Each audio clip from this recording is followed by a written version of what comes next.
Le 3 juillet 1908, une équipe d'archéologues italiens travaillait sur le site d'une ancienne cité de Crète, nommée Phaistos, quand ils ramenèrent au jour un étrange objet qui jeta la communauté scientifique dans la perplexité.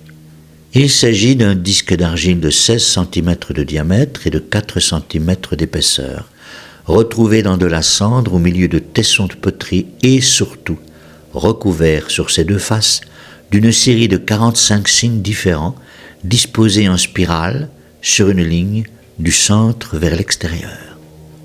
Le problème, c'est que personne ne comprend véritablement ce que ces dessins signifient. La Crète abrita une des premières civilisations urbaines d'Europe, centrée sur des cités développées et le commerce, et qui fleurit à l'âge du bronze de 3000 à 1200 avant Jésus-Christ. Notre disque aurait été fabriqué par ces Crétois vers 1600 avant Jésus-Christ, ce qui en fait un artefact plus ancien, par exemple, que les trésors de la tombe de Toutankhamon.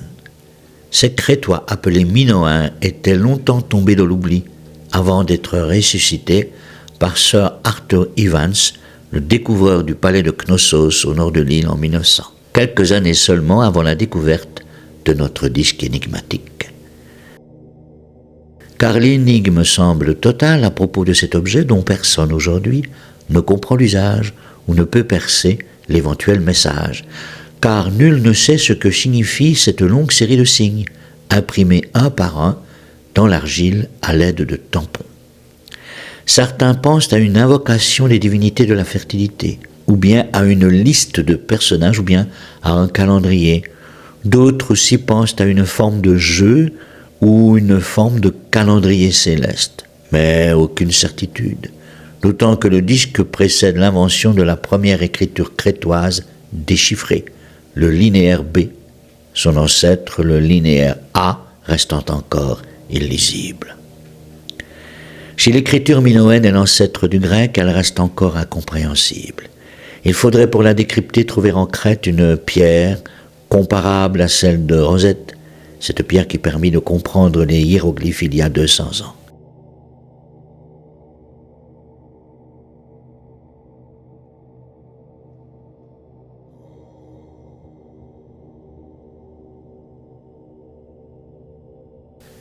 En l'absence d'une telle trouvaille, le disque, que certains accusent d'être un faux, continue de nous interpeller derrière sa vitrine, dans l'attente peut-être d'une trouvaille similaire qui nous éclaire.